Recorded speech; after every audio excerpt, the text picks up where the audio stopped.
আসসালামু আলাইকুম, welcome to English apps. আজকে তোমাদের নবম দশম শ্রেণী বায়োলজির চতুর্থ অধ্যায়ের সেকেন্ড পার্টটা নিয়ে আলোচনা করব, তোমাদের সাথে কথা বলবো।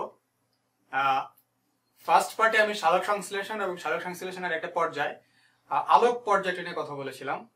এখন আমরা কথা বলবো সালোক সংশ্লেষণের সেকেন্ড পর্যায় অর্থাৎ অন্ধকার পর্যায়।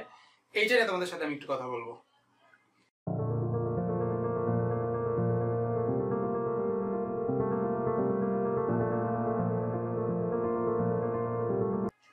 চতুর্থ অধ্যায় জীবনী শক্তি পার্ট 2, এই চ্যাপ্টারের দ্বিতীয় পার্টটা নিয়ে কথা বলবো। সেটা হচ্ছে অন্ধকার পর্যায়, অর্থাৎ সালোক সংশ্লেষণের দুটো পর্যায় থাকে। একটা হচ্ছে আলোক পর্যায়, একটা অন্ধকার পর্যায়। আলোক পর্যায়টা নিয়ে আমি গত পার্টে 1 কথা বলেছিলাম। এখন অন্ধকার পর্যায়ে কথা বলবো। তো ফার্স্টে আমি আরেকবার রিপিট করি যে সালোক সংশ্লেষণ আসলে কি, কাকে বলে, বা সালোক সংশ্লেষণ কেন হয়। আমরা জানি উদ্ভিদ সালোক সংশ্লেষণ প্রক্রিয়ায় খাদ্য প্রস্তুত করে, অর্থাৎ সালোক সংশ্লেষণ হচ্ছে এমন এক ধরনের প্রক্রিয়া যে প্রক্রিয়া উদ্ভিদ তার খাদ্য প্রস্তুত করে। সেটা কিভাবে হয়?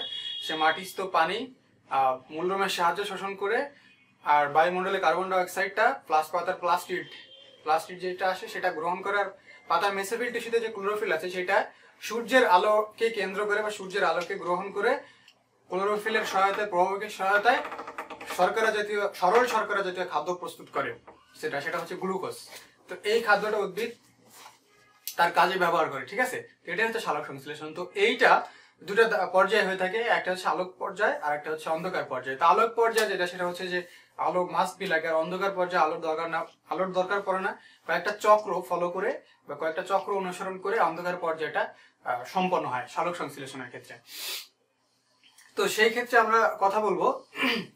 তো ফার্স্টে আমি তোমাদেরকে কিছু জৈব মুদ্রা অর্থাৎ বায়োলজিক্যাল কয়েন নিয়ে কথা বলেছিলাম, সেটা হচ্ছে adenosine triphosphate, flavin, adenosine dinucleotide, আর একটা হচ্ছে নিকোটিনামাইড অ্যাডিনোসিন ডাইফসফেট। তো এইগুলো আমি কথা বলেছিলাম। তো এখন আমরা কথা বলবো নতুন নতুন কিছু যৌগ নিয়ে, যে যৌগগুলো অ্যাকচুয়ালি অন্ধকার পর্যায়ের জন্য কাজে লাগে, কয়েকটা চক্র সম্পন্ন হয়, যেমন C3 চক্র। এই চক্রগুলো নিয়ে আমি কথা বলবো। তো সেই ক্ষেত্রে ফার্স্টে আমাকে যে জিনিসটা বা যে যৌগটা আমাদের এই অন্ধকার পর্যায়ে প্রথম যে যৌগটা থেকে আমাদের চক্রটা শুরু হয়, সেই যৌগটার নাম হচ্ছে রাইবুলোস 1,5 বিসফসফেট। এভাবে যদি লিখি আমি এখানে রাইবুলোস 1,5 বিসফসফেট, এটা একটা যৌগ। তো এখন রাইবুলোস হচ্ছে একটি 5 কার্বনের যৌগ, অর্থাৎ রাইবুলোস হচ্ছে 5 কার্বনের একটা যৌগ। 5 কার্বন একটা যৌগ যার 1 নাম্বার এবং 5 নাম্বার কার্বনে দুইটা ফসফেট থাকে, অর্থাৎ বিসফসফেট। আমরা বিসফসফেটকে ডাইফসফেটও বলতে পারি। বিসফসফেট মানে হচ্ছে দুইটা ফসফেট, ঠিক আছে। তো এই রাইবুলোস 1,5 বিসফসফেটের মধ্যে 1 নাম্বার এবং 5 নাম্বার কার্বনে দুইটা ফসফেট থাকে। তো আমরা যখন ইনঅর্গানিক ফসফেট H3PO4 যৌগ ডিএনএ যখন কথা বলবো, তখন অ্যাকচুয়ালি সেই ফসফেটের যে যৌগ সেই সম্পূর্ণ যৌগটার নাম লিখবো এবং কোন জায়গায় কয়টা কার্বন থাকে সেটা নিয়ে কথা বলবো, বা কয় কার্বনে কি থাকে আমরা সেগুলো নিয়ে কথা বলবো। এখন আমরা জাস্ট এটা মনে রাখি যে রাইবুলোস হচ্ছে 5 কার্বনের একটি যৌগ, যার মধ্যে 1 নাম্বার এবং 5 নাম্বার কার্বনে দুইটা ফসফেট থাকে, যার জন্য রাইবুলোস 1,5 বিসফসফেট বলা হয়ে থাকে। তো রাইবুলোস 1,5 বিসফসফেটের সাথে একটা কার্বন ডাই অক্সাইড যুক্ত হবে। এটা কি যুক্ত হবে? একটা কার্বন ডাই অক্সাইড, CO2। তো এই কার্বন ডাই অক্সাইড কে এই রাইবুলোস 1,5 বিসফসফেটের সাথে যুক্ত করতে একটা এনজাইম কাজ করে। সেই এনজাইমের নামটা হচ্ছে রুবিস্কো এনজাইম। Rubisco enzyme. এই রুবিস্কো এনজাইম দ্বারা একটা কার্বন ডাই অক্সাইড যেটা রাইবুলোস 1,5 বিসফসফেটের সাথে যুক্ত হয়। তো এখন এই রাইবুলোস 1,5 বিসফসফেটের সাথে রুবিস্কো এনজাইমের সহায়তায় যখন একটা কার্বন ডাই অক্সাইড যুক্ত হয়, তখন এইটা থেকে অ্যাকচুয়ালি আরেকটা নতুন যৌগের সৃষ্টি হয়। সেই যৌগটার নাম হচ্ছে অস্থায়ী কিটো অ্যাসিড। অস্থায়ী কিটো অ্যাসিড। এই অস্থায়ী কিটো অ্যাসিডটা হচ্ছে 6 কার্বনের। কিভাবে 6 কার্বনের আমি তোমাদেরকে ব্যাখ্যা দিব।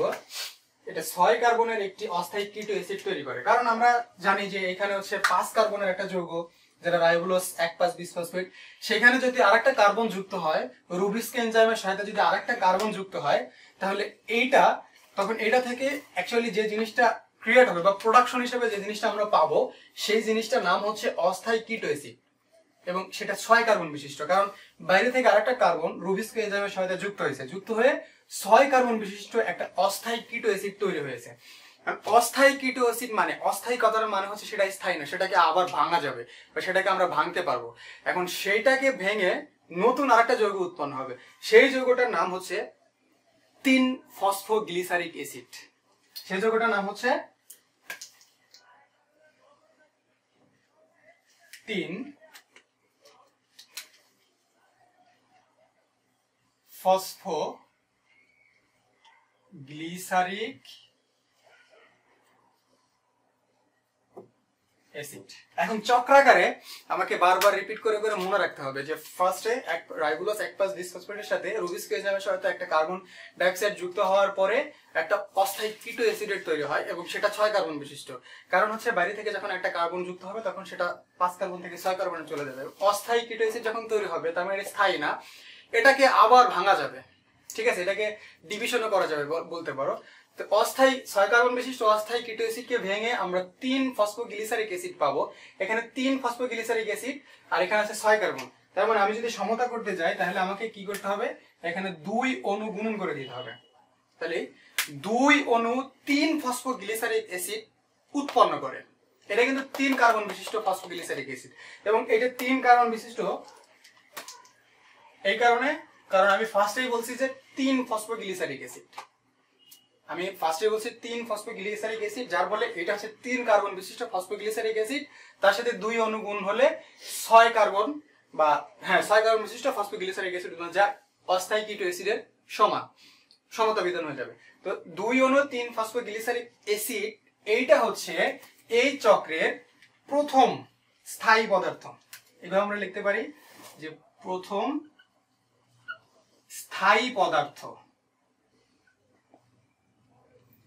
এই যৌগটা হচ্ছে 3 ফসফোগ্লিসারিক অ্যাসিড, 2 অণু 3 ফসফোগ্লিসারিক অ্যাসিড হচ্ছে এই চক্রের প্রথম স্থায়ী পদার্থ, যেটাকে আর ভাঙা যায় না। কিন্তু এইটা থেকে অ্যাকচুয়ালি ডিভাইড হয়ে আরো দুটো নতুন যৌগ উৎপন্ন হয়, এবং সেইগুলো অ্যাকচুয়ালি মানে সালোক সংশ্লেষণের জন্য যেই খাদ্য গ্লুকোজ প্রস্তুত করে সেটা প্রস্তুত হয়, আমরা সেটা জানবো। তার আগে আমার এই জিনিসটা কিন্তু আমাদের প্রত্যেকটা ধাপে ধাপে চক্রাকারে আমাকে প্রত্যেকটা জিনিস মনে রাখতে হবে যে কিভাবে কি হলো, অস্থায়ী কিটো অ্যাসিডটা ভেঙে 3 ফসফোগ্লিসারিক অ্যাসিড উৎপন্ন হয়েছে, এবং সেটা 3 কার্বন বিশিষ্ট হওয়ায়, এটা 3 কার্বন বিশিষ্ট ফসফোগ্লিসারিক অ্যাসিড হওয়ায় এই চক্রের এইটাকে বলা হয় C3 চক্র বা C3 সাইকেল। এটাকে আমরা বলতে পারি, এখানে বলি C3 সাইকেল বা C3 চক্র। এটা কেন? কারণ এটা হচ্ছে প্রথম, এই চক্রের প্রথম স্থায়ী পদার্থ, যেটা 3 ফসফোগ্লিসারিক অ্যাসিড নিয়ে গঠিত, যার জন্য এটাকে C3 সাইকেল বা C3 চক্র আমরা বলবো, ঠিক আছে।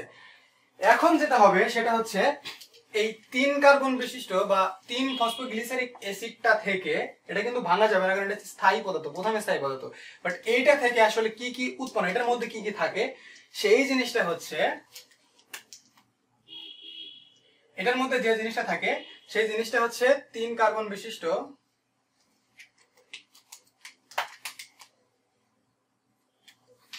ফসফোগ্লিসারাল ডিহাইড, 3 কার্বন বিশিষ্ট ফসফোগ্লিসারাল ডিহাইড প্লাস 3 কার্বন বিশিষ্ট ডাইহাইড্রক্সি অ্যাসিটোন কিটোন, 3 কার্বন বিশিষ্ট ডাইহাইড্রক্সি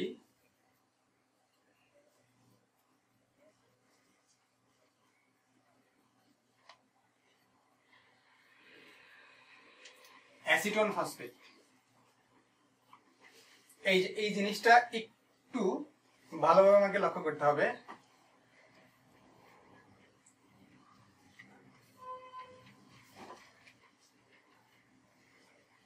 এখানে তাহলে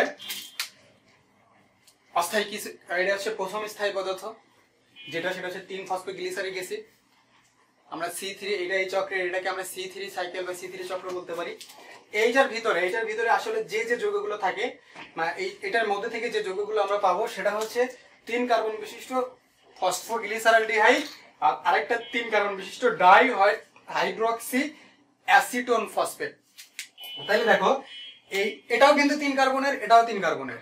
তাহলে এই যে 6 কার্বন বিশিষ্ট অস্থায়ী কিটো অ্যাসিড এটাকে ভাঙার পরে আমরা এই জিনিসটা পেলাম। এখন এই জিনিসটা একত্রিত হয়ে আমাদের অন্ধকার পর্যায়ে সালোক সংশ্লেষণের জন্য যে প্রোডাকশন অর্থাৎ সরল শর্করা বা গ্লুকোজ কার্বোহাইড্রেট C6H12O6 গ্লুকোজ, এই যে সালোক সংশ্লেষণ প্রক্রিয়ায় আমাদের মেইন যে প্রোডাকশনটা সেটা আমরা পেয়ে যাব এইখানে। তাহলে কি থেকে 3 ফসফোগ্লিসারালডিহাইড আর 3 ডাইহাইড্রোক্সি অ্যাসিটোন ফসফেট। এই জিনিসটা অ্যাকচুয়ালি একদিক থেকে এটা উৎপন্ন করবে, আর আরেক দিক থেকে যখন কল্পনা করব আরেক দিক থেকে এই জিনিসটা রাইবোলোজ 5 ফসফেট এখান থেকে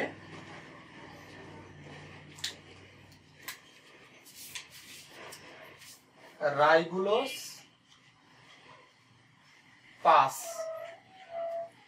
ফসফেট এবং এইখান থেকে এই জিনিসটা আবার রাইবোলোজ 1,5 বিসফসফেট অর্থাৎ 5 কার্বনের যৌগ। রাইবোলোজ হচ্ছে এভাবে আমরা বলতে পারি, রাইবোলোজ হচ্ছে একটি 5 কার্বনের যৌগ। এইটা হচ্ছে অ্যাকচুয়ালি অন্ধকার পর্যায়ে সালোক সংশ্লেষণের, এভাবে যদি আমরা বলি এটা হচ্ছে অন্ধকার পর্যায় সালোক সংশ্লেষণের দ্বিতীয় যে পর্যায় যেটা সেটা হচ্ছে এইটা। এই প্রসেসিং ফলো করে অন্ধকার পর্যায়ে সালোক সংশ্লেষণের যে খাদ্য আমরা গ্লুকোজ অর্থাৎ C6H12O6 যেটা সেটা এই প্রসেসিং বা এই চক্রাকারে একটা চক্র থেকে আরেকটা চক্র, একটা চক্র থেকে আরেকটা চক্র চক্রাকারে এভাবে চলতে থাকে এবং ইটস রানিং, এটা চলতে থাকবে। এটা এইভাবে এই চক্রাকার ফলো করে অন্ধকার পর্যায়ে এইভাবেই এই গ্লুকোজ এই খাদ্যটা এই সরল শর্করা জাতীয় খাদ্যটা প্রস্তুত করবে। এটা হচ্ছে অন্ধকার পর্যায়ের কথাবার্তা। তাহলে আমি যদি আরেকটা বার রিপিট করি তাহলে এমন হবে যে সর্বপ্রথম আমরা যে কার্বনটা চক্রের প্রথম থেকে শুরু হবে সেটা হচ্ছে রাইবোলোজ 1,5 বিসফসফেট। রাইবোলোজ হচ্ছে একটা 5 কার্বনের যৌগ। 1,5 বিসফসফেট বলার কারণ হচ্ছে রাইবোলোজ 5 কার্বন বিশিষ্ট যৌগের মধ্যে 1 নাম্বার আর 5 নাম্বার কার্বনে দুইটা ফসফেট থাকে, এজন্য এটা হচ্ছে 1,5 বিসফসফেট। ডাইফসফেট আমরা বলতে পারি। তো দুইটা মানে 1 নাম্বার এবং 5 নাম্বার কার্বনে দুটো ফসফেট থাকে যার কারণে বিসফসফেট। তো এটার সাথে অ্যাকচুয়ালি বাইরে থেকে একটা কার্বন ডাই অক্সাইড যুক্ত হবে, সেখানে রুবিস্কো নামের একটা এনজাইম আছে, সেই এনজাইমটা কাজ করবে এবং রুবিস্কো এনজাইম দ্বারা যখন বাইরে থেকে একটা এখানে কার্বন ডাই অক্সাইড যুক্ত হবে তখন একটা অস্থায়ী কিটো অ্যাসিড তৈরি হবে। অস্থায়ী কিটো অ্যাসিডটা 6 কার্বনের হবে, কারণ এখানে 5 কার্বন বিশিষ্ট রাইবোলোজ বিসফসফেট ছিল, সেখানে আরেকটা কার্বন যুক্ত হয়ে সেটা অস্থায়ী কিটো অ্যাসিড তৈরি করছে। অস্থায়ী কিটো অ্যাসিড মানে সেটাকে আবার ভাঙা যাবে, স্থায়ী না। তো অস্থায়ী কিটো অ্যাসিডকে 6 কার্বন বিশিষ্ট অস্থায়ী কিটো অ্যাসিডকে যখন আবার ভাঙবো তখন অ্যাকচুয়ালি যে জিনিসটা তৈরি হবে সেটা 3 ফসফোগ্লিসারিক অ্যাসিড, যেটা 3 কার্বন বিশিষ্ট, আর তার সাথে 2 অণু যদি যুক্ত করি তাহলে 2 অণু 3 ফসফোগ্লিসারিক অ্যাসিড। তো এই ফসফোগ্লিসারিক অ্যাসিড হচ্ছে এই চক্রের প্রথম স্থায়ী পদার্থ, আর এটা প্রথম স্থায়ী পদার্থ এবং এটা 3 কার্বন বিশিষ্ট হওয়ায় এইটাকে এই চক্রের মধ্যে এইটাকে আমরা C3 সাইকেল বা C3 চক্র বলতে পারবো। এখন এই প্রথম অস্থায়ী পদার্থটাকে ভেঙে না এইখান থেকে অ্যাকচুয়ালি যে দুটো যৌগ আমরা পাবো সেটা হচ্ছে 3 কার্বন বিশিষ্ট ফসফোগ্লিসারালডিহাইড আর একটা 3 কার্বন বিশিষ্ট ডাইহাইড্রোক্সি অ্যাসিটোন ফসফেট। তো এই জিনিসগুলো অ্যাকচুয়ালি কি করবে, একদিক থেকে আমাদের অন্ধকার পর্যায়ের যে প্রোডাকশন মানে মেইন যে প্রোডাকশন গ্লুকোজ সরল শর্করা C6H12O6 এটা উৎপন্ন করবে, আরেক দিক থেকে রাইবোলোজ 5 ফসফেট এখান থেকে বের করে দিবে। আর এই রাইবোলোজ 5 ফসফেটটা চক্রাকারের প্রথম যে স্টেপটা ছিল সেই প্রথম স্টেপে এই রাইবোলোজ 1,5 বিসফসফেটের একটা 1 নাম্বার আর 5 নাম্বার কার্বনে একটা ফসফেট যুক্ত হবে। এখানে রাইবোলোজ 5 ফসফেট আমি বলছি, তার মানে 5টা কার্বন আছে, এটা 5 কার্বনের একটা যৌগ। তো এর মধ্যে 1 নাম্বার আর 5 নাম্বার কার্বনে দুটো ফসফেট যুক্ত হবে, এজন্য বিসফসফেট। তো এইভাবে চক্রাকারে প্রত্যেকটা স্টেপ বাই স্টেপ এভাবে চক্রাকারে চলতে থাকবে। তো অ্যাকচুয়াল আমার উদ্দেশ্য হচ্ছে কি, যে অন্ধকার পর্যায়ে উদ্ভিদ সালোক সংশ্লেষণ প্রক্রিয়ায় এই প্রোডাকশনটা পায়, এইটা উৎপন্ন করতে পারে গ্লুকোজ। তো আলোক পর্যায়ে যেটা ছিল সেটা কথাবার্তা বলেছি, আর অন্ধকার পর্যায়ে এইটাই হচ্ছে সেই চক্র যেটা তোমাদেরকে মনোযোগ সহকারে দেখতে হবে এবং মনে রাখতে হবে। আর এইটা থেকে যখন এইটা আসবে, এর ভিতরের যে প্রসেসিং গুলো আছে, এইটা হাই লেভেলে যখন উঠতে পারবে ইন্টারমিডিয়েটে, তখন তোমরা এই সম্পর্কে আরো বিস্তারিত জানতে পারবে। এসএসসি লেভেলে তোমাদের জাস্ট স্টেপগুলো মনে রাখতে হবে, নামগুলো মনে রাখতে হবে, কোনটার সাথে কোনটা যুক্ত হয়েছে, কিভাবে যুক্ত হয়েছে, কি উৎপন্ন করছে পর্যন্ত নোট করে লিখে নিতে হবে এবং সেটা ভালোভাবে মনে রাখতে হবে। এটাই হচ্ছে অন্ধকার পর্যায়ের কথাবার্তা, আর এইটাই হচ্ছে একদম গ্লুকোজ তৈরির প্রসেসিং চক্রাকারে চলতে থাকে। এখন C3 চক্র কোনটা? Phosphoglyceric acid. কি জন্য এটাকে C3 বলা হয়, এইভাবে তোমরা একটু ভালোভাবে মনে রাখবা। তো এইটা ছিল আমাদের বায়োলজি 4th অধ্যায় পার্ট 2 এর আলোচনা, অর্থাৎ অন্ধকার পর্যায়ে সালোক সংশ্লেষণ অন্ধকার পর্যায়ে কিভাবে সম্পন্ন হয় সেই সম্পর্কে বিস্তারিত আলোচনা। আশা করি তোমরা সবাই ভালোভাবে বুঝতে পেরেছো। পার্ট 3 নিয়ে তোমাদের সাথে যখন কথা বলবো, শ্বসনের প্রকারভেদটা নিয়ে তোমাদের কথা বলবো, সবৎ শ্বসন এবং অবৎ শ্বসন, এই দুইটা বিষয় নিয়ে তোমাদের সামনে কথা বলবো পার্ট 3 এই চ্যাপ্টারের 4th অধ্যায়ের এই চ্যাপ্টারের আলোচনা নিয়ে। তো আজকের মতো ক্লাসটা এখানেই শেষ। আশা করি তোমরা সবাই ভালো থাকবে। আসসালামু আলাইকুম।